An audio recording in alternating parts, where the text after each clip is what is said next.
अस्सलामुअलैकुम। पेशे खिदमत है अंबर नाग मारिया सीरीज़ की कहानी आधा जिंदा आधा मुर्दा, तीसरा हिस्सा। तीसरे रोज़ की रात चांद रात थी।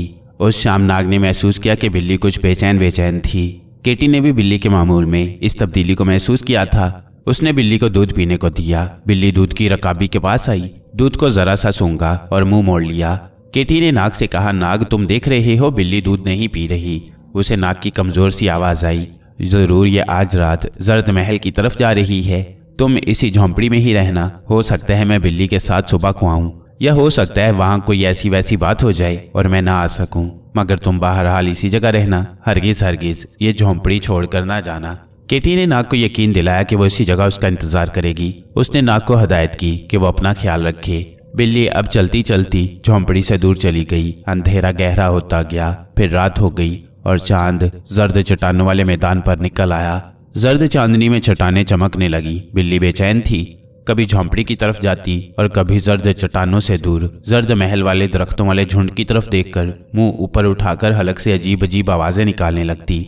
नाग महसूस कर रहा था कि बिल्ली का जिस्म आहिस्ता आहिस्ता लरजने लगा है। जूं रात गहरी हो रही थी, बिल्ली की बेचैनी बढ़ रही थी। जब रात आधी गुजर गई तो बिल्ली ने जर्द वीरान महल वाले दरख्तों की तरफ रुख कर लिया। वो आहिस्ता आहिस्ता वीरान महल की तरफ चलने लगी। महल के करीब पहुंचकर बिल्ली ने अपनी रफ्तार तेज कर दी। अब वो छलांगे लगाती, पत्थरों के ऊपर से उछलती दरख्तों की तरफ भागी जा रही थी। जब जर्द वीरान महल वाली चार दीवारी आ गई तो बिल्ली दरवाजे के पास रुक गई। यहाँ रुककर उसने मुंह ऊपर चांद की तरफ उठाया और हलक से लंबी आवाज निकाली। यह आवाज इतनी अजीबोगरीब थी कि नाग भी हैरान सा होकर रह गया। वो उसकी गर्दन से चिमटा हुआ था। बिल्ली आहिस्ता से महल की चार दीवारी में दाखिल हो गई। नाग ने महसूस किया कि बिल्ली की गर्दन के बाल गायब हो गई हैं और उनकी जगह एक खूबसूरत औरत की गर्दन नजर आ रही है, जिसमें हीरे जवाहरात वाला एक खूबसूरत हार पड़ा था। नाग उसके हार से चिमटा हुआ था। नाग ने देखा कि काली बिल्ली ने एक बेहद दिलकश और हसीन शहजादी की शक्ल इख्तियार कर ली है।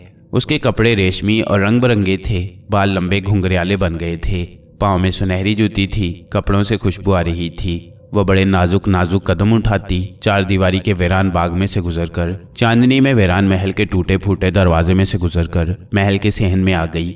नाग अब शहजादी बिल्ली की गर्दन के हार पर से रेंगकर शहजादी बिल्ली के सर के बालों में आकर इस तरह छुप गया कि उसे बाहर का सारा मंजर नजर आ रहा था। जर्द वीरान महल का सहन काफी बड़ा था। सुबह के वक्त नाग केटी के साथ यहाँ आया था। उस वक्त महल का सहन उजड़ा हुआ था और सिवाय इधर उधर बिखरे हुए पत्थरों और सूखी झाड़ियों के और कुछ नहीं था।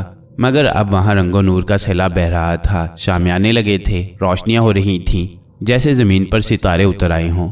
शामियानों के अंदर से साजों के बजने की आवाज आ रही थी। लड़कियों के कहकहे बुलंद हो रहे थे। ऐसा लगता था कि वहां कोई बारात आई हुई है। शहजादी बिल्ली बड़ी शान से चलती हुई शामियानों के दरवाजे में से गुजरकर अंदर चली गई। नाग ने देखा कि खूबसूरत रेशमी कालीन बिछे हैं, गैस रोशन है, खुशबुएं उड़ रही हैं। लड़कियां रंग बिरंगे कपड़े पहने, फूलों के हार गले में डाले, शरबत की सुराहियां लिए मेहमानों में घूम फिर रही हैं। मेहमान रंगीन पगड़ियां और कीमती दो शाले ओढ़े कालीन पर बैठे हंस हंस कर बातें कर रही हैं। जो ही उनकी नजर शहजादी बिल्ली पर पड़ी, एकदम से खामोश हो गए। फिर सबने तालियां बजाकर शहजादी बिल्ली का इस्तकबाल किया। लड़कियों ने आगे बढ़कर शहजादी बिल्ली को हार डाले, उसके रास्ते में फूलों की पत्तियां निछावर की और उसे इतर लगाया और झुक कर सलाम करने लगी। शहजादी बिल्ली को ये लड़कियां कालीन के दरमियान बिछी हुई चारपाई पर ले गईं, जहां रेशमी गांव तकिए लगे थे और अगरबत्तियां सुलग रही थीं। दो औरतों ने आगे बढ़कर शहजादी बिल्ली को गले लगाया और बड़े अदब से उसे बिठाया। एक औरत ने उठकर ऐलान किया, ये हमारी खुशनसीबी है कि शहजादी साहिबा यहाँ तशरीफ लाई हैं। हमें इनका ही इंतजार था। अब हमारी इनसे दरख्वास्त है कि वो अपने मुकद्दस नाज से हमें सरफराज करें।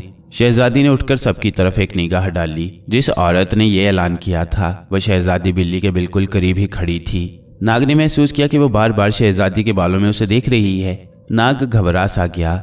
उसे यह सारी महफिल जादूगरों, परियों और खूबसूरत जिन भूतों की महफिल लग रही थी। वह सोचने लगा, हो सकता है इस औरत ने अपने तिलिस्म के जरिए उसे देख लिया हो, मगर वो चुपका बैठा रहा। शहजादी बिल्ली ने कहा, मैं कहाँ से आ रही हूँ और किस आलम में रहती हूँ, मैं इसके बारे में आपको कुछ नहीं बता सकती। बस आप इतना ही समझ लें कि मुझे आपकी याद रह रह कर तड़पाती है।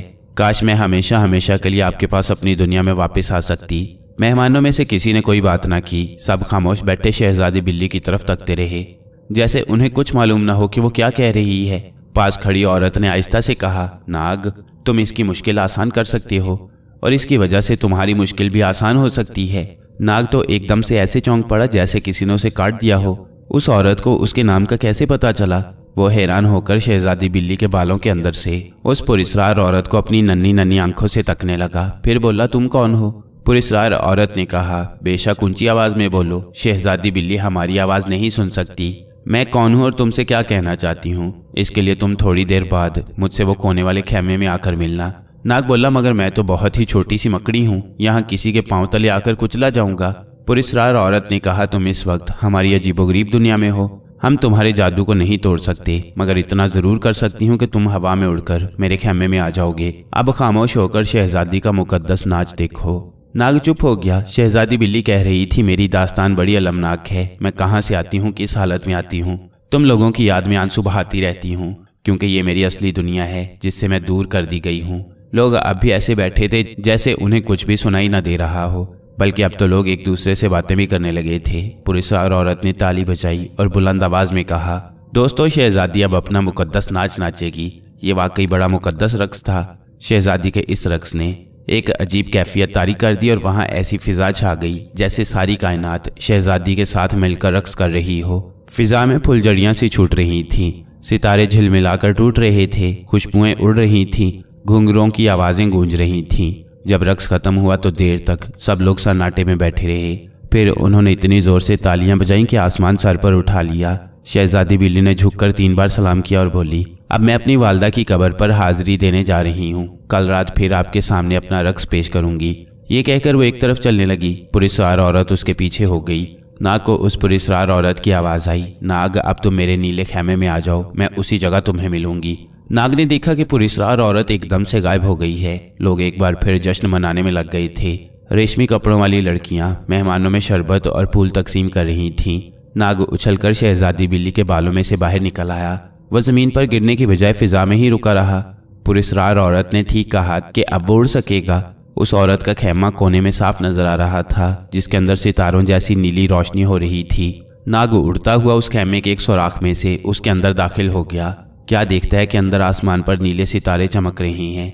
एक तरफ सोने चांदी और हीरे जवाहरात के ढेर लगे हैं, जिनमें से रोशनी की किरणें निकल रही हैं। उन ढेरों के दरमियान फूलों की एक सुरंग में से रास्ता जा रहा है। नाग उस रास्ते पर उड़ने लगा। जहां फूलों की मेहराबें खत्म होती थी, वहां शफाफ नीले पानी का एक संगमरमर के किनारों वाला हौज बना हुआ था। उस हौज के किनारे एक चांदी के तख्त पर वही पुरस्कार औरत गाँव तकिया लगाए बैठी थी। उसने नाग की तरफ देखकर कहा, नाग, मैं तुम्हारा ही इंतजार कर रहा था। आओ मेरे पास यहाँ तख्त पर बैठ जाओ। नाग, जो मकड़ी की शक्ल में था, तख्त पर बैठ गया। पुरस्कार औरत ने कहा, तुम सोच रहे होगे और हैरान हो रहे होगे कि ये मुअम्मा क्या है और ये कौन सी तिलिस्मी दुनिया है। मैंने तुम्हें इसलिए यहाँ आने की इजाज़त दे दी है कि तुम्हें हमारे एक बड़े अजीज बुजुर्ग परीजाद ने यहाँ भेजा है। सुनो, ये परीजादों की दुनिया है और कभी शहजादी भी हमारे साथ यहाँ रहा करती थी। इस दुनिया में जिंदगी ही जिंदगी, खुशी ही खुशी है। ना कोई बूढ़ा होता है, ना कोई मरता है, किसी को कोई गम नहीं है, सब खुशो खुर्रम रहते हैं। शहजादी बिल्ली भी कभी इसी खुशी और मुसर्रत के आलम में हमारे साथ रहा करती थी, लेकिन उससे एक गलती हो गई, जिसकी सजा उसे ये मिली कि उसे बिल्ली बनाकर दुनिया में भेज दिया गया। अब वह बिल्ली की शक्ल में दुनिया वालों की दुख भरी दुनिया में रहती है, उनकी झटकियां सुनती है, उनकी मार खाती है। उसे सिर्फ इतनी रियायत दी गई है कि वह हर चांद रात को हमारी दुनिया में आकर 2 दिन हंस खेल कर गुजार जाया करे।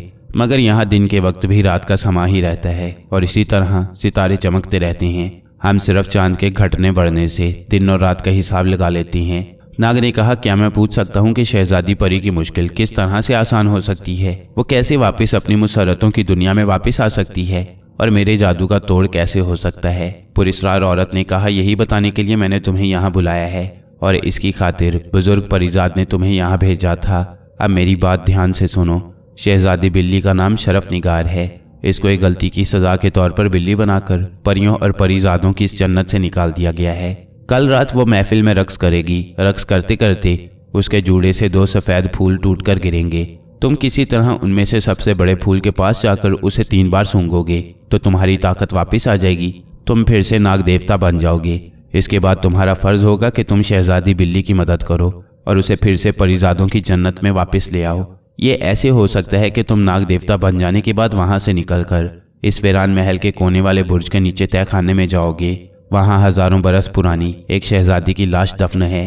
उस लाश की उंगली में एक ज़मुर्द की अंगूठी निकालकर वापस साथ वाले कब्रिस्तान में चले जाना। जब शहजादी बिल्ली की शक्ल में तुम्हारे कब्रिस्तान वाले झोंपड़े में वापस आए तो तुम मौका पाकर उसे दूध पिलाते हुए ये अंगूठी उसके दूध की रकाबी में डाल देना। उसके बाद शहजादी बिल्ली जब दूध पिएगी तो उसका तिलिस्म भी टूट जाएगा और वह फिर से शहजादी बनकर हमारी जन्नत में वापस आ जाएगी।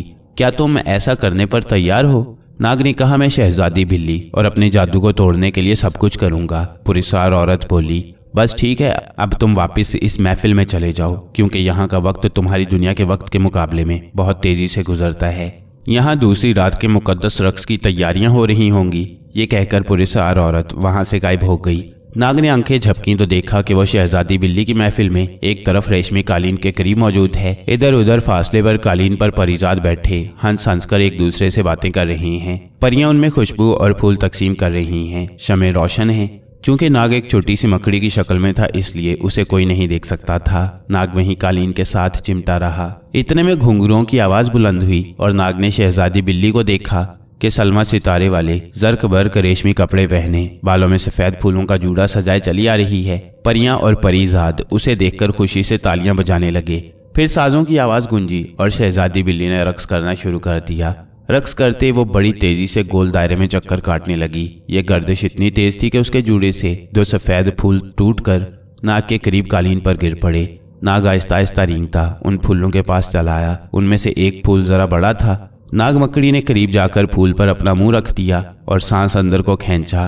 फूल की खुशबू इतनी मीठी और दिल आवेज थी कि नाग को जैसे नींद आने लगी। उसे अपने बदन में कपकपी महसूस हुई और ऐसे लगा कि उसकी ताकत वापस आ गई है। इस जगह वो सबके सामने सांस खींचकर इंसानिया किसी सांप या उकाब की शक्ल बदलना नहीं चाहता था। चुनाचे वो रेंगता हुआ महफिल से बाहर निकल गया। वो सामने वाले तख्त के पीछे से होकर महल के शुमाली दरवाजे की तरफ आ गया था। यहाँ चांदनी फैली हुई थी। नाग ने अपनी ताकत को आजमाने के लिए सांस अंदर को खींचकर छोड़ा तो वो उकाब की शक्ल बदल चुका था। नाग की खुशी की कोई इंतहा नहीं रही। वो उड़ान भरकर ऊपर को उठा और चांदनी से भरी हुई फिजा में 2-3 चक्कर लगाने के बाद शुमाली बुर्ज के पास आकर नीचे उतर गया।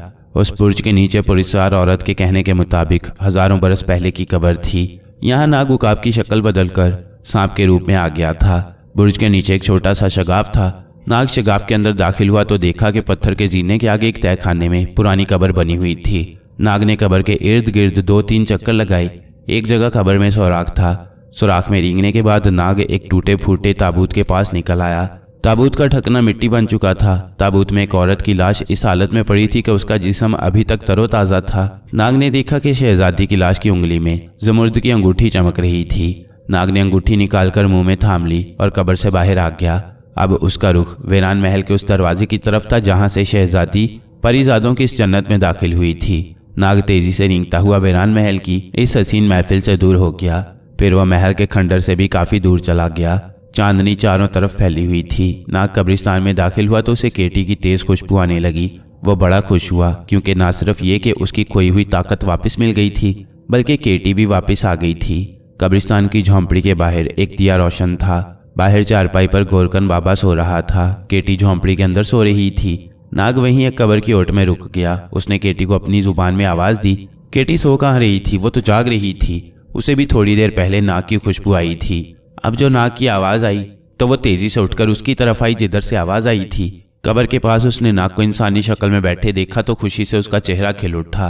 नाग भैया, तुम्हें फिर से अपनी शक्ल में देखकर मुझे बेहद खुशी हुई। नाग उसे कब्रिस्तान में एक तरफ ले गया। फिर उसे सारा किस्सा सुनाया और ज़मुर्द की अंगूठी देकर कहा, अब तुम्हारा काम यह है कि बिल्ली को सुबह जब दूध पिलाने लगो तो ये अंगूठी उसकी रकाबी में डाल देना। केटी ने कहा, शहजादी बिल्ली कब वापस आएगी? नाग बोला, कुछ कहा नहीं जा सकता क्योंकि मैं जिस जन्नत से होकर वापस आ रहा हूँ वहाँ का वक्त हमारे वक्त के मुकाबले में मुख्तलिफ है। बहरहाल हमें कब्रिस्तान के दरवाजे पर बैठकर शहजादी बिल्ली के वापसी का इंतजार करना होगा। केटी कहने लगी, ये रात का पिछला पहर है, कोई आध घंटे बाद सुबह हो जाएगी। चलो कब्रिस्तान के दरवाजे पर चलकर बैठते हैं। केटी और नाग कब्रों के दरमियान से गुजरते कब्रिस्तान के बाहर आकर दरवाजे की एक तरफ होकर बैठ गए। वो उस कच्चे रास्ते की तरफ तक रहे थे जो वीरान जर्द महल की तरफ जाता था। चांदनी में कच्चा रास्ता बिल्कुल खाली और सुनसान नजर आ रहा था। नाग कहने लगा, मुझे उम्मीद नहीं थी कि इतनी जल्दी मेरा तिलिस्म टूटेगा, मगर पुरस्कार औरत ने मेरी मदद की और खुदा के फजलो करम से मैं फिर से अपनी भरपूर ताकत के साथ असली शक्ल में वापस आ गया। अब शहजादी बिल्ली को उसकी असली हालत में वापस लाने के बाद हम अंबर, मारिया और थ्यूसोंग की तलाश में निकल खड़े होंगे। केटी ने कहा, खुदा जाने वो कहाँ और किस मुल्क में होंगे। नाग बोला, अब हम एक दूसरे की खुशबू महसूस कर सकती हैं, इसलिए हम उन्हें ढूंढ लेंगे। मेरा ख्याल है कि मुमकिन है वो अभी तक हिमालय के पहाड़ों वाले कैलाश मंदिर में ही हमारी राह देख रहे होंगे। केटी आहिस्ता से बोली, वो इतनी देर तक वहाँ क्या करते होंगे? मुझे तो ऐसा लगता है कि वो वहाँ से निकल चुके होंगे। नाग ने कहा, बहरहाल ये वहाँ चलकर मालूम होगा। अचानक दूर से बिल्ली की म्याऊं म्याऊं सुनाई दी। दोनों के कान खड़े हो गए। केटी ने आहिस्ता से कहा, वो देखो, बिल्ली शहजादी वापस आ रही है। शहजादी शर्फ निगार स्याह बिल्ली की शक्ल में कब्रिस्तान की तरफ चली आ रही थी। नाग और केटी एक तरफ झाड़ियों के ओट में हो गए।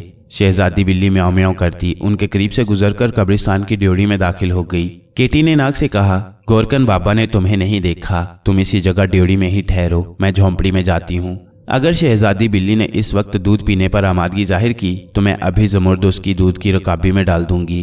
केटी ये कहकर झोंपड़ी की तरफ जाने ही लगी थी कि शहजादी बिल्ली कब्रों पर से दौड़ती हुई आई और कब्रिस्तान की ड्योढ़ी में नाग के सामने जोर जोर से म्याऊं म्याऊं करना शुरू कर दिया। केटी ने कहा, नाग, मालूम होता है शहजादी बिल्ली को एहसास हो गया है कि उसके जादू का तोड़ तुम्हारे पास है। नाग बोला, तुम जल्दी से झोंपड़ी में जाओ और रकाबी में दूध डालकर ले आओ। केटी झोंपड़ी की तरफ दौड़ गई।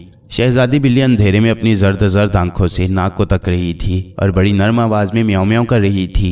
नाग ने कहा, शहजादी बहन, केटी के आते ही अल्लाह के हुक्म से तुम्हारा जादू तिलिस्म भी खत्म हो जाएगा। केटी दूध वाली रकाबी लेकर आ गई। नाग ने उसमें ज़मुर्द की अंगूठी डाल दी और रकाबी को शहजादी बिल्ली के आगे कर दिया। शहजादी बिल्ली गटागट दूध पीने लगी। केटी और नाग की आंखें बिल्ली पर जमी हुई थीं। अभी बिल्ली ने दूध के चंद एक घूंट ही पिए होंगे कि बिल्ली एकदम से पीछे हट गई। फिर वो घास पर लेट गई। केटी ने नाग के कान में कहा, बिल्ली का तिलिस्म टूट रहा है। बिल्ली के जिस्म से रोशनी की एक तेज चमक बाहर को उभरी और दूसरे लम्हे घास पर बिल्ली की जगह एक खूबसूरत रेशमी कपड़ों वाली शहजादी शर्फ निगाह लेटी हुई थी। ये वही शहजादी थी जो थोड़ी देर पहले वीरान महल के परिजादों की महफिल में रक्स कर रही थी। मैं तुम दोनों की बेहद शुक्रगुजार हूँ कि तुम्हारी वजह से मेरा जादू टूट गया है। केटी और नाग शहजादी को इंसानी शक्ल में देखकर बेहद खुश हुए। शहजादी उठकर बैठ गई। रकाबे में अब ज़मुर्द की वो अंगूठी नहीं थी जिसके असर ने शहजादी के तिलिस्म को तोड़ दिया था। शहजादी शर्फ निगार ने नाग से कहा, तुमने मुझे एक बड़े अजाब से निजात दिलाई है, मैं तुम्हारे लिए क्या कर सकती हूँ? नाग बोला, अजीज बहन, अगर तुम हमारे कुछ काम आना चाहती हो तो हमें ये बताओ कि हमारे बिछड़े हुए दोस्त अंबर, थ्यूसोंग और मारिया हमें कहाँ मिलेंगे? शहजादी ने कुछ सोचकर जवाब दिया, ये बताना मेरे इख्तियार में नहीं है। तुम ऐसा करो कि यहाँ से 500 कोस के फासले पर हिंदुस्तान के शुमाल में एक शहर हस्तनापुर आबाद है। उस शहर से बाहर तोती का मकबरा है। उस मकबरे के बाग में हर रात जब सारा शहर सो जाता है तो कुछ परियां सैर करने के लिए उतरती हैं। मैं तुम्हें अपनी अंगूठी देती हूँ। ये अंगूठी तुम उनमें से किसी परी को दिखाना, वो तुम्हें शाह परी के पास ले जाएंगे जो मेरी बड़ी बहन है। शाह परी तुम्हें अंबर, मारिया और थ्यूसोंग का पता बता देगी। नाग और केटी खुश हुए। शहजादी शर्फ निगार ने नाग को अपनी सुरख अकीक वाली अंगूठी उतार कर दी और कहा, इसे हिफाजत से अपने पास रखना। अगर ये अंगूठी तुम्हारे पास ना हुई तो परियों के आसेब में फंस जाओगे। फिर शहजादी शर्फ निगार उठ खड़ी हुई और बोली, अच्छा खुदा हाफिज, अब मैं अपनी जन्नत में वापस जाती हूँ। तुम्हारा एक बार फिर शुक्रिया अदा करती हूँ। ये कहकर शहजादी गायब हो गई। केटी ने नाग से कहा, नाग, तुम तरह तरह के रूप बदलते रहते हो, इसलिए ये अंगूठी मुझे दे दो, मैं इसे पहन लूंगी। नाग ने अंगूठी केटी के हवाले कर दी, जिसने उसे अपनी उंगली में पहन लिया और बोली, मेरा ख्याल है अब हमें वापस गोरकन बाबा के झोंपड़े में जाने की जरूरत नहीं है। क्यों ना इसी जगह से हस्तनापुर शहर की तरफ रवाना हो जाएं। मेरे पास चांदी के 3 सिक्के हैं, ये हमारे सफर में काम आएंगे। नाग मुस्कुराते हुए बोला, मेरी ताकत वापस आ गई है, अब मैं जमीन के अंदर से अपनी जरूरत के सोने के सिक्के भी मंगवा सकता हूँ। उन्होंने आखिरी बार कब्रिस्तान वाली झोंपड़ी की तरफ निगाह डाली और रात के अंधेरे में शहर की तरफ जाती सड़क पर रवाना हो गए। बाकी रात वो सड़क पर चलते रहे। सुबह की रोशनी हुई तो उन्हें दूर एक गांव के कच्चे मकान नजर आए। यहाँ उन्होंने 2 घोड़े और कुछ सफर का सामान खरीदकर उन पर बांधा और खुद भी घोड़ों पर सवार होकर दूसरे बड़े शहर को जाती सड़क पर चल पड़े। दूसरा बड़ा शहर 2 दिन के सफर के बाद आया। उस शहर की एक सराय भी थी। यहाँ से केटी और नाग को मालूम हुआ कि हस्तनापुर की तरफ एक काफिला 2 दिन बाद जाएगा। नाग बोला, मेरा ख्याल है कि हमें अब काफिले के साथ सफर करना चाहिए। केटी को नाग की यह तजवीज़ पसंद आई। उन्होंने सफर का किराया अदा किया और 2 दिन बाद काफिले में शामिल होकर अपनी मंजिल की तरफ रवाना हो गए। हस्तनापुर वहां से काफी दूर था, मगर नाग और केटी को खुशी थी कि वो अब अंबर, मारिया और थ्यूसोंग का आसानी से सुराग लगा सकेंगे। अंबर, थ्यूसोंग और मारिया अभी तक कैलाश मंदिर में ही रहकर नाग और केटी का इंतजार कर रहे थे। जब नाग और केटी के मिलने की उम्मीद खत्म हो गई तो मारिया ने अंबर से कहा, अंबर भैया अब ज्यादा इंतजार करना बेकार है। त्रिसोंग ने भी मारिया के ख्याल की हमायत की और कहा, हाँ अगर नाग केटी को आना होता तो वो यहाँ अब तक आ गए होते। मैं तो यही कहूँगा कि यहाँ से अब कुछ कर जाना ही बेहतर है।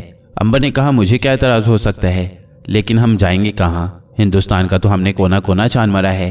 मेरा दिल कहता है कि नाग और केटी इस मुल्क में नहीं है। त्रिसोंग भी सर को खुजाते हुए बोला, मेरा भी यही ख्याल है, क्योंकि अगर वो इस मुल्क हिंदुस्तान में होते तो हम इतनी देर से उन्हें ढूंढ रहे हैं, वो कहीं ना कहीं हमें ज़रूर मिल जाते। मारिया ने कहा, तो फिर हमें किस मुल्क की तरफ चलना चाहिए? अंबर एक पल के लिए सोचता रहा, फिर बोला, मैं तो यही कहूँगा कि हमें मुल्क ईरान का रुख करना चाहिए। ये मुल्क यहाँ से शुमाल मगरिब की तरफ है। हो सकता है नाग और केटी से मुल्क ईरान में हमारी मुलाकात हो जाए। अगर वो वहाँ भी हमें ना मिले तो हम वापस इसी मुल्क में आ जाएंगे। ये तजवीज़ सबको पसंद आई। चुनाचे उन्होंने कैलाश मंदिर को अलविदा कहा और एक पहाड़ी पगडंडी पर शुमाल मगरबी पहाड़ियों की तरफ रवाना हो गए। इन पहाड़ियों के पार मुल्क ईरान की सरहद शुरू हो जाती थी। कई रोज तक पहाड़ी वादियों में सफर करने के बाद वो मैदानी इलाके में आ गए। पहाड़ी सिलसिला पीछे रह गया था। अब खुश्क और वीरान पहाड़ियां उनसे फासले पर दूर नजर आने लगीं। मैदान बंजर था, कहीं कहीं कोई आबादी आती तो हरे भरे खेत भी मिल जाते। इसी तरह सफर करते करते आखिर अंबर, त्रिसोंग और मारिया एक शहर की चारदीवारी के पास पहुंच गए। अगरचे ये छोटा शहर था, मगर इसकी चारदीवारी काफी बुलंद थी और इसके 7 बुर्ज दीवार के ऊपर पहरेदार सिपाहियों के लिए बनाए गए थे। शहर की चारदीवारी के बाहर हरे भरे खेत और किसानों के लिए मकानात थे। शहर के पीछे की जानिब एक छोटा सा दरिया भी बह रहा था। राजा के महल के मीनार दूर से शहर के अंदर नजर आ रहे थे। मारिया ने कहा, इस शहर में चलकर नाग केटी को देखा जाए। वह शहर के दरवाजे से अंदर दाखिल हो गए। शहर की चारदीवारी के अंदर भी खेत, बाग और एक नहर बहती थी। गलियां और सड़कें खुली खुली थी। मकान ऊंचे और खूबसूरत थे। खेतों में गरीब किसानों की आबादी भी थी। अंबर बोला, इस आबादी में कोई मकान किराए पर ले लेती हैं। त्रिसोंग बोला, क्यों ना किसी बाग में ठिकाना लगाया जाए। मारिया ने कहा, खुली जगह पर रहने से ख्वामखा लोग आते जाते देखते हैं। मेरा तो ख्याल है कि इस आबादी में कोई मकान किराए पर ही ले लें तो अच्छा है। चुनाचे वो सामने खेतों में वाकई कच्ची आबादी में आ गए। यहाँ अंबर ने एक आदमी से पूछा कि क्या यहाँ कोई मकान किराए पर मिल जाएगा। उस आदमी ने कहा, भाई यहाँ एक ही औरत है जो मुसाफिरों को अपने मकान का एक कमरा देने को दे दिया करती थी और कोई किराया भी नहीं लेती थी, मगर इस वक्त वो सख्त अजाब में फंसी हुई है। बेचारी को अपनी होश नहीं। अंबर ने कहा, क्यों, क्या वो सख्त बीमार है? वो आदमी बोला, बीमार होती तो ये उम्मीद थी कि उसे आराम आ जाएगा, लेकिन वो ऐसी मुश्किल में फंस गई है कि उससे छुटकारा नामुमकिन है। त्रिसोंग ने कहा, आखिर वो कौन सी मुसीबत है जो उस नेकदिल औरत पर आन पड़ी है? हो सकता है हम उसकी मदद कर सकें। वो आदमी गहरा सांस भर कर बोला, भाई अब तो भगवान ही चाहे तो उसकी मुश्किल आसान हो सकती है, वरना उसके खानदान की तबाही में कोई शक नहीं है। अब अंबर ने दिलचस्पी लेते हुए उस आदमी से सवाल किया तो वो बोला, भाई उस नेक दिल औरत का नाम चंपा देवी है। उसका एक ही बेटा है जिसकी उसने बड़े चाव से शादी की थी। फिर भगवान ने चंपा देवी को एक पोता दिया तो उसने सारे गांव में मिठाई बांटी। लेकिन करना भगवान का क्या हुआ कि एक रोज चंपा देवी का जवान इकलौता बेटा ठाकुर राजा के महल के पास से गुजर रहा था कि उसकी नजर एक बूढ़ी औरत पर पड़ी, जिसको राजा का सिपाही बालों से पकड़कर घसीटता हुआ महल की तरफ लिए जा रहा था। ठाकुर से बूढ़ी औरत की बेइज्जती बर्दाश्त न हो सकी। वो राजा के सिपाही से उलझ गया। उसने बूढ़ी औरत को वहां से छुड़ाकर भगा दिया। दूसरे सिपाही भी वहां आ गए। उन्होंने ठाकुर को गिरफ्तार करके राजा के दरबार में पेश कर दिया। यहाँ का राजा बड़ा जालिम है। उसने हुक्म दिया कि ठाकुर को सरकारी काम में दखल देने और औरत को भगाने के जुर्म में मौत की सजा दी जाए। आज रात उस नेकदिल औरत के इकलौते जवान बेटे को राजा के हुक्म से चारदीवारी के बाहर दरिया किनारे जमीन में जिंदा दफन कर दिया जाएगा। अब भला तुम उस बदनसीब माँ की क्या मदद कर सकोगे? जाओ भाई, किसी दूसरी बस्ती में मकान तलाश करो। ये कहकर वो आदमी आगे चल दिया। त्रिसोंग ने अंबर की तरफ देखा। मारिया की आवाज आई, उस औरत के इकलौते बेटे ठाकुर को बचाना अब हमारा फर्ज है, क्योंकि वो बेगुनाह है। उसने कोई कसूर नहीं किया। उसने तो एक बूढ़ी औरत को जालिम सिपाही के जुल्म से बचाया था। अंबर कहने लगा, इसमें मुझे भी कोई शक नहीं कि नेकदिल औरत के इकलौते बच्चे को बेगुनाह मारा जा रहा है। त्रिसोंग ने कहा, फिर तो हमें उसे जरूर बचाना चाहिए। अंबर ने कहा, लेकिन एक बात का हमें ख्याल रखना होगा, और वो ये है कि हमें उस नौजवान ठाकुर को इस तरह बचाना चाहिए कि जिंदा बच जाने के बाद वो इसी शहर में अपनी माँ और बच्चों के साथ रह सके, क्योंकि यहाँ उसकी माँ का अपना मकान है, खेत खलियान है।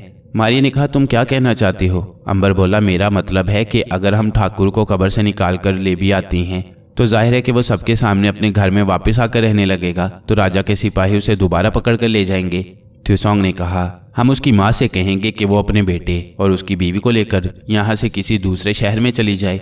अंबर कहने लगा ये उसके लिए एक मसला बन जाएगा कि ऐसा नहीं हो सकता कि सांप भी मर जाए और लाठी भी न टूटे। मारिया ने सवाल किया, क्या मतलब? अंबर ने मुस्कुरा कर कहा, यानी मतलब ये कि नेकदिल माँ का लड़का भी बच जाए और राजा का हुक्म भी पूरा हो जाए। त्सोंग और मारिया खामोश हो गए। त्सोंग सर खुजाने लगा, भाई ये कैसे हो सकता है? अंबर ने कहा, इस पर हम तीनों गौर कर लेते हैं, कोई ना कोई रास्ता निकल आएगा। मारिया कहने लगी, कहीं ऐसा ना हो कि हम गौर करते रह जाएं और राजा के सिपाही बेगुनाह नौजवान को जमीन में जिंदा दफन कर दे। त्सोंग कहने लगा, एक तरकीब तो ये है कि मैं किसी तरह राजा के महल में पहुंचकर ठाकुर को छोटा करके अपनी जेब में डालकर वहां से निकाल लाता हूँ। अंबर ने हंसकर कहा, ठीक है, मगर तुम उसे वापस उसकी वालदा के पास ही लाओगे और यहाँ जाहिर है उसे फिर से बड़ा करोगे। जब वो बड़ा होगा तो सारे शहर में ये खबर फैल जाएगी कि ठाकुर अपने घर में फरार होकर आ गया है। बस राजा के सिपाही आएंगे और उसे दोबारा पकड़ कर ले जाएंगे। अब मारिया बोली, तो इसके अलावा तो कोई दूसरी तरकीब नहीं है अंबर भैया? अंबर ने कहा, सोचने से कोई तरकीब निकल सकती है। फिर वो उठते हुए बोला, चलो पहले उस औरत के घर में चलकर देखते हैं, उससे मिलते हैं, इतनी देर में शायद कोई तरकीब जहन में आ जाए। त्सोंग, अंबर और मारिया तीनों कच्ची बस्ती के उस मकान के बाहर पहुंच गए जिसके अंदर एक औरत के रोने की आवाज आ रही थी। बाहर भी कुछ लोग सफ बिछाकर उस पर सर झुकाए उदास बैठे थे। ये बेगुनाह नौजवान ठाकुर के रिश्तेदार थे। त्सोंग और अंबर भी सफ पर एक तरफ होकर बैठ गए। अंबर ने आहिस्ता से मारिया से कहा, अंदर जाकर देखो। मारिया मकान के अंदर चली गई। मकान के 2 कमरे थे जो बड़े सलीके से सजे थे, मगर हर शय पर वीरानी बरस रही थी। नौजवान ठाकुर की माँ को बार बार बेहोशी के दौरे पड़ रहे थे। आखिर वो माँ थी जिसका इकलौता बेटा आज रात मौत के मुंह में जा रहा था। वो बेहोश ना होती तो और क्या होता। उसकी बहू यानी ठाकुर की बीवी दुबली पतली थी, उसका रंग जर्द हो रहा था। गम की तस्वीर बनी कोने में बैठी चुपके चुपके आंसू बहा रही थी। कुछ औरतें उसे भी तसल्ली दे रही थीं। उसका नन्हा बेटा पलंगड़ी में बेखबर सो रहा था। उस मासूम को खबर ही नहीं थी कि आज रात वो यतीम हो जाएगा।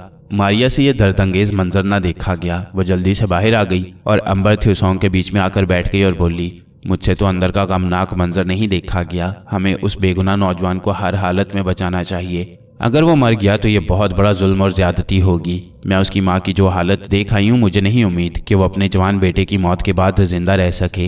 अंबर ने आहिस्ता से कहा, यहाँ से उठकर बाग में चलते हैं। वो उठकर खेतों के पास वाले बाग में आ गए। शाम की सुनहरी धूप फैल रही थी। दिन गुरूब हो रहा था। रात की आमद थी। उसी रात बेगुनाह नौजवान को राजा के हुक्म से जमीन में जिंदा दफन किया जाने वाला था। अंबर ने कहा, मेरे जहन में एक तरकीब आई है। वो क्या? मारिया ने पूछा। त्सोंग बोला, भैया मैं तो कहता हूँ कि ज्यादा सोचने की जरूरत नहीं है। तुम कुछ सांप बुलवाकर राजा के महल में भिजवा दो। राजा जालिम है, सांप उसे हलाक कर डालें और सारा किस्सा ही खत्म हो जाए। अंबर मुस्कुरा दिया। त्सोंग, तुम भूल रहे हो कि मैं अंबर हूँ, नाग नहीं हूँ। सांप मेरा इस किस्म का हुक्म नहीं मानेंगे। दूसरी बात यह है कि अगर मैं वैसे ही जाकर राजा को मार डालता हूँ तो भी इससे कोई फायदा नहीं होगा। राजा मर जाएगा तो उसका वजीर या जो भी उसकी जगह गद्दी पर बैठेगा वो राजा के हुक्म को आगे चलाएगा और हमारा बेगुनाह नौजवान फिर भी मौत के घाट उतार दिया जाएगा। मारिया बात काट कर बोली, अंबर भैया तुम्हारे जहन में एक तरकीब आई थी, बताओ तो कि वो तरकीब क्या है? अंबर कहने लगा, तरकीब यह है कि मैं राजा के दरबार में पेश होकर उस नौजवान की जगह अपने आप को पेश कर देता हूँ और कहता हूँ कि चूंकि वो अपनी माँ का इकलौता बेटा है, लिहाजा उसे छोड़कर उसकी जगह मुझे मौत के हवाले कर दिया जाए। अब मारिया हंसने लगी। भला राजा ये क्यों मानेगा? उसे क्या जरूरत पड़ी है कि एक गिरफ्तार किए हुए मुजरिम को रिहा करके उसकी जगह एक ऐसे नौजवान को जमीन में दफन करने का हुक्म दे जिसने उसकी नजरों में कोई जुर्म नहीं किया। त्सोंग बोला, अंबर भैया ये तरकीब मुआफ करना कुछ अहमकों वाली लगती है। अंबर ने गर्दन पर हाथ फेरा और बोला, तो भाई तुम कोई तरकीब बता दो। त्सोंग ने कहा, मैं अब भी यही कहता हूँ कि मैं किसी न किसी तरह उस नौजवान को छोटा करके जेल से निकाल लाता हूँ। अंबर बोला, इससे फिर वही मसला सामने आ जाएगा कि इन लोगों को ये शहर छोड़कर फरार होना पड़ेगा। मैं चाहता हूँ कि नौजवान ठाकुर की जान भी बच जाए और वो अपनी माँ और बीवी बच्चे के साथ अपने इसी घर में भी रहे। मारिया ने कहा, फिर तो यही बेहतर है कि हम तीनों मिलकर काम करें। मेरे जहन में एक ख्याल है। वो क्या? अंबर ने पूछा। मारिया कहने लगी, मैंने ये देखा है कि राजा और उसकी रियाया यहाँ अग्नि देवता यानी आग की देवी की पूजा करती हैं। अग्नि देवी को ये भगवान समझते हैं। नौजवान ठाकुर को जब राजा के सिपाही जमीन में दफन कर देंगे तो तुम लोग उसे किसी तरह से बाहर निकाल लाओ। उसके बाद का काम मैं संभाल लूंगी।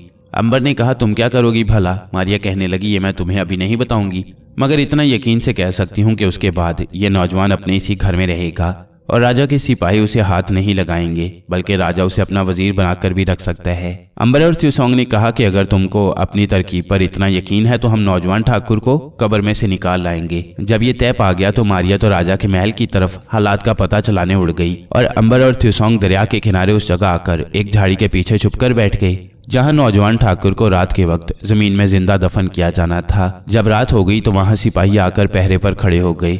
मजदूरों ने एक जगह कब्र खोदकर तैयार कर ली थी। राजा के हुक्म से सिपा सालार वहां अपने हिफाजती दस्ते के साथ पहुंच गया। थोड़ी देर में नौजवान ठाकुर को लाया गया। उसके हाथ पुश्त पर बांधे हुए थे। 4 सिपाही उसे खुदी हुई कब्र के किनारे ले आए। सिपा सालार ने राजा का हुक्म पढ़कर सुनाया कि राजा के हुक्म से तुम्हें कब्र में जिंदा दफन करके मौत की सजा दी जाती है।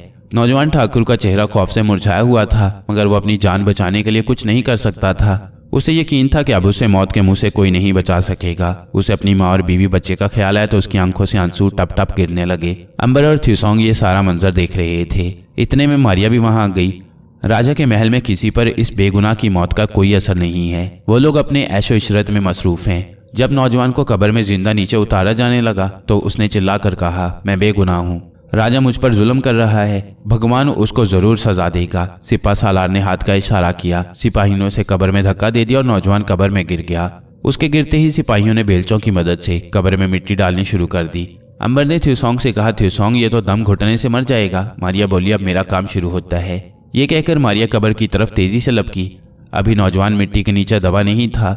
मिट्टी के ढेले उसके कांधों पर गिर रहे थे और वो हाथ जोड़े आंखें बंद किए कब्र में बैठा खुदा को याद कर रहा था। मारिया ने जाते ही इस ख्याल से कि वो डर ना जाए और शोर ना मचा दे उसके कान में कहा, मुझे भगवान ने तेरे बचाने को भेजा है, बोलना बिल्कुल नहीं, खामोश रहना।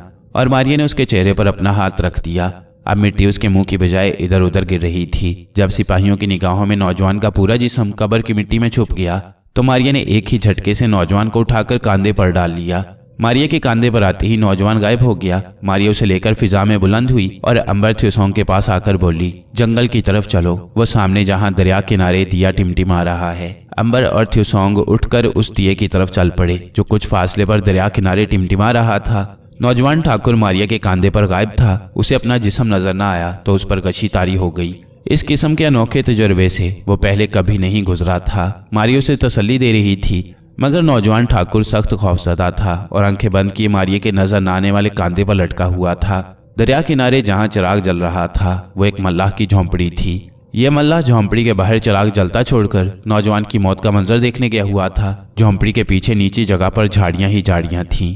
मारिया ने अंबर से कहा, इस नीची जगह पर आ जाओ। त्सोंग और अंबर झाड़ियों में आए तो मारिया ने नौजवान ठाकुर को कांधे से उतारकर घास पर बिठा दिया। वो फौरन जाहिर हो गया।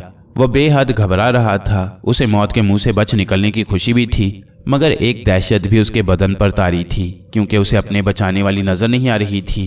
मगर वो यही समझ रहा था कि भगवान ने उसकी दुआ सुन ली है और अग्नि देवी को उसकी मदद को भेजा है। अंबर और त्सोंग को वो अग्नि देवी के पुजारी समझ रहा था। अंबर ने भी नौजवान को तसल्ली दी। मारिया ने उसे कहा, ठाकुर मैं अग्नि देवी हूँ, ये दोनों मेरे पुजारी हैं। तुमको भगवान के हुक्म से मौत के मुंह से बचा लिया गया है, मगर कुछ दिन तुम इस खुफिया जगह पर जंगल में रहोगे। इसके बाद मैं खुद तुम्हें तुम्हारी माँ और बीवी बच्चे के पास ले जाऊंगी। नौजवान ने हाथ जोड़कर अर्ज की, अग्नि देवी, राजा के सिपाही मुझे फिर से गिरफ्तार करके ले जाएंगे। मारिया ने रोबदार आवाज में कहा, उसकी जरूरत हो सकती है कि अग्नि देवी के मुकाबले पर आए। तुम खामोश रहो और देखो भगवान क्या करता है। मारिया ने अंबर के कान में कहा, इस जंगल में कोई पोशीदा जगह जरूर होगी, चलो वहां चलो। त्सोंग को भी साथ रखो, मैं ठाकुर को उठाए तुम्हारे पीछे पीछे आऊंगी। अंबर बोला, अब इसे कांधे पर उठाने की क्या जरूरत है, यहाँ तो कोई भी नहीं। मारिया बोली, एहतियात बहुत जरूरी है। मारिया ने नौजवान ठाकुर को अपने कांधे पर दोबारा उठा लिया और अंबर त्सोंग के पीछे पीछे चलने लगी। दूसरी तरफ सिपा सालार के हुक्म से कब्र बंद कर दी गई। वो यही समझ रहे थे कि उन्होंने राजा के हुक्म से नौजवान मुजरिम ठाकुर को कब्र में जिंदा दफन कर दिया है, मगर हकीकत ये थी कि कब्र में सिवाय मिट्टी के और कुछ नहीं था। सिपा सालार ने कब्र पर पहरा लगाया और खुद घोड़े पर बैठकर राजा को यह सुनाने के लिए महल की तरफ चल दिया कि उसके हुक्म की तामील हो गई है।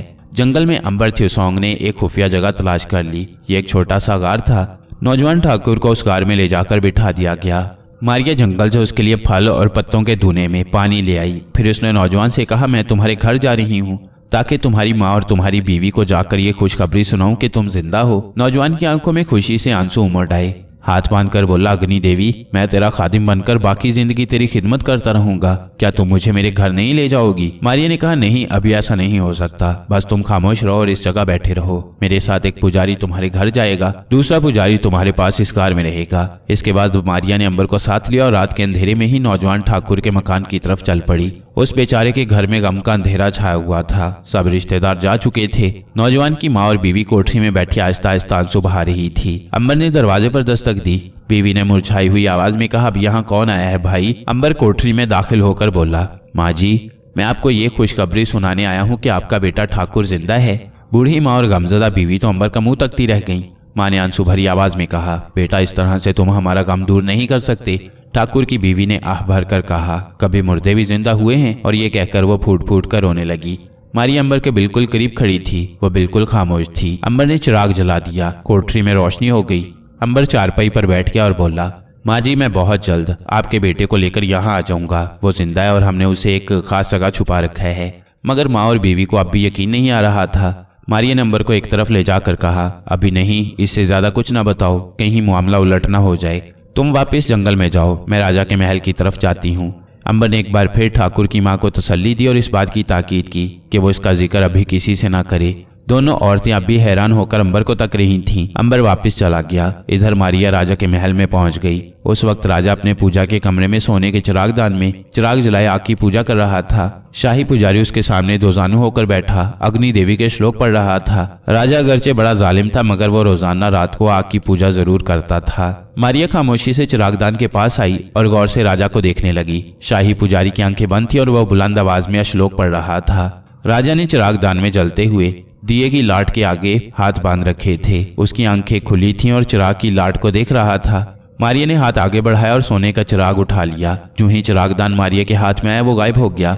राजा ने जब चिरागदान को अचानक आंखों के सामने से गायब होते देखा तो पहले तो उसे यकीन न आया। उसने अपनी आंखें 2-3 बार झपकाईं। चिरागदान सचमुच गायब था। राजा दहशत ज़दा सा हो गया। उसने खुश होंठों पर जुबान फेरी और शाही पिरोहत से कहा, पुजारी जी, पूजा का चिरागदान गायब हो गया है। शाही पुजारी ने घबराकर आंखें खोल दी। आंखें खोलते ही पुजारी ने देखा कि मुकद्दस पूजा का चिरागदान फर्श से 4 फुट ऊंचा हवा में लटका हुआ है। ये शाही पुजारी बड़ा तजुर्बाकार और वैद्यों के इल्म का माहिर था। अपने उस इल्म की वजह से उसने चिरागदान को तो देख लिया, मगर उसे मारिया नजर नहीं आई थी। शाही पुजारी समझ गया कि यह कोई बहुत बड़ा आसेब या यमदूत है, क्योंकि ऐसा काम वही कर सकता था। शाही पुजारी ने इस राज को जाहिर न किया और ये जाहिर किया कि उसे भी चिरागदान दिखाई नहीं दे रहा। उसने हैरानी से कहा, हाँ महाराज, चिरागदान गायब है, मगर ये कहाँ चला गया? अब मारिया ने खास किस्म की आवाज निकाल कर कहा, मैंने आग का शोला गायब कर दिया है। मैं अग्नि देवता की बीवी अग्नि देवी हूँ। मारिया भी इस हकीकत से बेखबर थी कि शाही पुजारी अगरचे उसे नहीं देख सका, मगर वो उसके हाथ में थामे हुए चिरागदान को देख रहा था। शाही पुजारी ने अय्यारी से काम लेते हुए हाथ जोड़ दिए और बोला, जय हो अग्नि देवी की जय हो। राजा ने भी सर झुका दिया और बोला, अग्नि माता की जय हो। मगर मुझे अपने अग्नि से क्यों महरूम कर दिया देवी जी? मारिया ने गुस्से से कहा, इसलिए कि तुमने एक बेगुनाह नौजवान को जमीन में जिंदा दफन कर दिया है। राजा घबरा कर बोला, अग्नि माता, मुझे माफ कर दो, मुझसे गलती हो गई। शाही पुजारी बराबर हवा में लटके हुए चिरागदान और उसमें जलते हुए दिए की लाट को भी देख रहा था, मगर मारिया उसे दिखाई नहीं दे रही थी। उसने आजिजी से सर उठाया और कहा, अग्नि माता, वो नौजवान तो अब मर चुका है, हमें हुक्म करो कि हम उसका कफ़ारा कैसे अदा करें। मारिया ने उसे झिड़क दिया और बोली, तुम भी इस गुनाह में बराबर के शरीक हो, लेकिन चूंकि वो नौजवान बेगुनाह था इसलिए हमने उसे जिंदा बचा लिया है। लेकिन मैं तुम्हें हुक्म देती हूँ कि तुम 40 दिन तक रोजाना रात को मेरी पूजा करो। और तुम राजा, मैं तुमको हुक्म देती हूँ कि जिस नौजवान को तुमने जिंदा दफन करने का हुक्म दिया था उसको एक शानदार हवेली बना कर दो और उसके नाम जमीन की आमदनी भी लिख दो। राजा ने सर झुका दिया और बोला, अग्नि माता, मैं तुम्हारे हुक्म के आगे सर झुकाता हूँ। मैं आज ही उस नौजवान के लिए एक हवेली बनवाने का हुक्म जारी करता हूँ और उसके नाम जमीन भी कर दूंगा। शाही पुजारी चौरी आंख से बराबर उस चिरागदान को तक रहा था जो मारिया के हाथ में था। मारिया ने कहा, अगर अपने वादे पर तुम कायम ना रहे तो मैं तुम्हारे महल को आग लगा दूंगी। राजा ने गिड़गिड़ा कर कहा, अग्नि माता, ऐसा कैसे हो सकता है कि मैं तुम्हारे हुक्म का ना मानूं? मैं उस नौजवान को हवेली जमीन के अलावा दौलत से भी मालामाल कर दूंगा। मारिया यही चाहती थी। उसने चिरागदान को फर्श पर रख दिया। शाही पुजारी ने देखा कि सोने का चिरागदान हवा में से अपने आप नीचे आया और फर्श पर टिक गया। राजा को चिरागदान सिर्फ उसी वक्त नजर आया जब उसे फर्श पर रखने के बाद मारिया ने अपना हाथ पीछे हटा लिया। राजा सजदे में गिर गया। जय हो अग्नि माता की जय हो। शाही पुजारी ने भी सजदा करके माथा टेका और फिर सर उठाते हुए बोला, अग्नि माता की जय हो। मारिया ने कहा, अब मैं जाती हूँ, तुम दोनों को जो हुक्म दिया गया है उस पर आज ही से अमल शुरू कर दो। ऐसा ही होगा अग्नि देवी, अग्नि माता, जय हो जय हो। ये कहकर राजा ने एक बार फिर सजदा कर दिया। पुजारी ने भी सर झुका दिया। फर्श पर उस वक्त पूजा के लिए स्थान के इर्द गिर्द सुर्ख रंग का सिंदूर बिखेर दिया गया था। मारिया कमरे से बाहर निकल गई। शाही पुजारी थोड़ी देर बाद अपनी जगह से उठा और बोला, महाराज अब आप जाकर आराम करें, मैं अग्नि माता के हुक्म के मुताबिक मंदिर में जाकर इबादत शुरू करता हूँ। राजा अपनी ख्वाबगाह में चला गया। शाही पुजारी ने राजा के जाते ही झुककर फर्श को देखा। मुंह ही मुंह में 7 बार एक श्लोक पढ़कर फर्श पर फूंका तो मारे हैरानी के वो उछल पड़ा, क्योंकि अब उसे फर्श के सिंदूर पर इंसानी पांव के निशान नजर आ रहे थे। ये निशान मारिया के पांव के थे। शाही पुजारी उनके पीछे पीछे बाहर आ गया। मारिया के पांव के निशान बाहर वाले बरामदे पर भी थे। ये सुर्ख सिंदूर की वजह से बरामदे के फर्श पर भी नजर आ रहे थे। मारिया के पांव हल्की हल्की सुर्ख सिंदूर की छाप लगाते बरामदे से गुजरकर महल से बाहर जाने वाले रास्ते पर भी शाही पुजारी को साफ नजर आने लगे थे। अगरचे वहां दिन की रोशनी नहीं थी, मगर शाही पुजारी अपने खास श्लोकों की वजह से उन निशानों को बराबर देख सकता था। अब उसे ये तशवीश लगी कि ये जिस आसेब के पांव के निशान है, अगर उसने देख लिया कि शाही पुजारी उसके पीछे पीछे आ रहा है तो कहीं वो उसे नुकसान पहुंचाने की कोशिश न करे। शाही पुजारी को एक बात का यकीन था कि अग्नि देवी नहीं थी, क्योंकि अग्नि देवता की कोई बीवी नहीं थी। अग्नि देवता था, और अगर उसकी कोई बीवी होती भी तो वो जिस चीज को हाथ लगाए उसे जलकर राख हो जाना चाहिए था। चुनाचे वो इस राज को मालूम करना चाहता था कि यह आसेब कौन है, जो अग्नि देवी का बहरूप भरकर वहां आया था या आई थी। मारिया ने महल से निकलने के बाद जंगल के करीब पहुंचकर हवा में उड़ना शुरू कर दिया। शाही पुजारी भी महल से निकलकर जंगल के किनारे तक आया। यहाँ मारिया के पांव के सुर्ख निशान गायब हो गए थे। शाही पुजारी समझ गया कि यहाँ से आसेब जंगल में दाखिल हो गया होगा। उसने सोचा कि वो कल सुबह जंगल में दाखिल होकर आसेब के मुअम्मे को हल करने की कोशिश करेगा। वो वापस अपने महल की तरफ चल पड़ा। मारिया वहां से सीधी जंगल की उस खुफिया कमीनगाह में आई, जहां अंबर और थ्यूसोंग बैठे उसका इंतजार कर रहे थे। नौजवान ठाकुर भी उनके पास ही था। मारिया ने उन्हें सारी बात बताई और नौजवान से कहा कि राजा अपने किए पर पछता रहा है, और वह उसे न सिर्फ ये कि दौलत से मालामाल कर देगा, बल्कि उसे एक हवेली भी बनवा कर देने वाला है। नौजवान ठाकुर को अभी तक यकीन नहीं आ रहा था। जब सुबह हुई तो अंबर, थ्यूसोंग और मारिया उसे साथ लेकर उसके घर की तरफ रवाना हुए। मारिया उनके साथ जमीन पर ही चल रही थी। ठाकुर की मां ने जब अपने बेटे को और उसकी बहू ने अपने खामंद को अपने सामने देखा तो खुशी और हैरानी से वो उसे तकती रह गई, फिर वो उससे लिपट गई। मारिया ने ठाकुर की मां को बताया कि राजा अपने किए पर पछता रहा है और उसने उसके लिए एक हवेली बनाने और उन्हें दौलत से मालामाल करने का भी फैसला किया है। तो उन्हें इस पर भी यकीन नहीं आ रहा था। इतने में राजा के नौकर सोने चांदी से भरे हुए थाल लेकर वहां पहुंच गए। ये सारी दौलत नौजवान ठाकुर के लिए थी। साथ ही शाही खादिम ने उन्हें खुशखबरी सुनाई कि राजा के हुक्म से उनके लिए हवेली की तामीर का काम शुरू हो चुका है। ठाकुर की मां तो अंबर और थ्यूसोंग पर वारी जा रही थी। उसने फौरन अंबर और थ्यूसोंग के लिए एक अलग कोठरी खुलवाकर वहां बिस्तर बिछवा दिए, क्योंकि अंबर और थ्यूसोंग और मारिया ने वहां कुछ देर रहकर नाग और केटी को तलाश करने का फैसला किया था। दूसरी तरफ जब दिन निकला तो शाही पुजारी अपने जिस्म को एक स्याह चादर में लपेटकर घोड़े पर सवार होकर जंगल के किनारे आ गया। यहाँ मारिया के पांव के साथ लगे हुए सुर्ख सिंदूर के निशान खत्म हो गए थे। शाही पुजारी जंगल में दाखिल हो गया। काफी देर तक वो जंगल में इधर उधर घूमता रहा। आखिर वो उस खो तक पहुंच गया जहां अंबर, थ्यूसोंग ने रात के वक्त ठाकुर को छुपाया था। शाही पुजारी को यहाँ एक कपड़ा सा झाड़ी के साथ लटका हुआ नजर आया। ये ठाकुर की पुरानी बनियान थी, जिसे वो सुखाने के लिए वहां डालकर भूल गया था। शाही पुजारी घोड़े से उतर पड़ा और झाड़ी के पास गया। अभी वह बुनियान को झाड़ी से उतारकर देख ही रहा था कि उसकी नजर नीचे सूखी घास पर पड़ी, जहां मारिया के पांव के साथ लगा हुआ सुर्ख सिंदूर साफ नजर आ रहा था। शाही पुजारी बेताबी से आगे बढ़ा। ये सुर्ख पांव के निशान खो की तरफ जाकर वापस पलट आए थे और फिर जंगल में दूसरी तरफ जा रहे थे। उनके साथ 3 और आदमियों के पांव के निशान भी थे। शाही पुजारी समझ गया कि आसेब यहाँ आया था और यहाँ उसके साथ 3 मजीद आदमी शामिल हो गए थे। वह मारिया के सुर्ख पांव के निशानों के पीछे जंगल में चलने लगा। पांव के निशान एक जगह जंगल से बाहर आ गए। शाही पुजारी भी उनके पीछे पीछे चलता जंगल से बाहर निकल आया।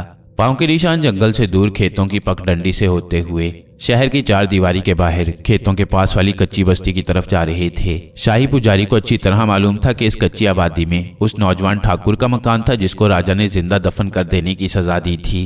शाही पुजारी यहाँ से आगे जाने का खतरा मोल नहीं लेना चाहता था, क्योंकि उसे अंदेशा था कि कहीं आसेब उसे देखकर नुकसान पहुंचाने की कोशिश न करे। वो वहीं से महल की तरफ रवाना हो गया।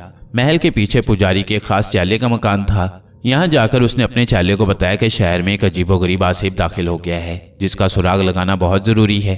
चुनाचे उसने उस मकान में बैठकर एक फकीर साधु का भेष बदला, लंबी दाढ़ी लगाई, हाथ में कशकोल पकड़ा, पाँव में लकड़ी की खड़ाऊ पहनी और औलख निरंजन का नारा लगाता आसेब वाली कच्ची बस्ती की तरफ चल पड़ा। बस्ती में दाखिल होते उसने अपना रुख ठाकुर के मकान की तरफ फेर लिया। मकान से कुछ फासले पर उसे मारिया के पांव के सुरख निशान एक बार फिर नजर आना शुरू हो गए। शाही पुजारी को अब पक्का यकीन हो गया था कि आसेब नौजवान ठाकुर के मकान की तरफ ही गया है। शाही पुजारी ने वहीं से फकीरों की तरह आवाज लगानी शुरू कर दी। वो आहिस्ता आहिस्ता ठाकुर के मकान की तरफ जा रहा था, क्योंकि मारिया के पांव के निशान भी उसी मकान की तरफ जाते थे। ठाकुर के मकान का दरवाजा बंद था। शाही पुजारी ने मकान के बाहर खड़े होकर आवाज लगाई, भगवान के नाम पर दक्षिणा दो। दरवाजा खुला और ठाकुर की माँ थाली में चांदी के 7 सिक्के लेकर नमूदार हुई। उसे दौलत की अब क्या परवाह थी। राजा ने उसके लिए बेपनाह सोने चांदी के सिक्के भिजवाए थे। शाही पुजारी समझ गया कि राजा ने अपना वादा पूरा कर दिया है। शाही पुजारी ने ठाकुर की माँ से कहा, बेटी तू बड़ी भागवान है, भगवान ने तेरे बेटे को नई जिंदगी दी है, मगर अभी तेरे घर पर मनहूस राक्षस का साया है। ठाकुर की माँ भी दूसरी औरतों की तरह कमजोर और वहमी औरत थी। उसने हाथ बांध कर कहा, महाराज आप कोई उपाय करें, मैं आपका मुंह मोतियों से भर दूंगी। शाही पुजारी ने कहा, इसके लिए हमें तेरे मकान की किसी कोठरी में बैठकर चिल्ला करना होगा।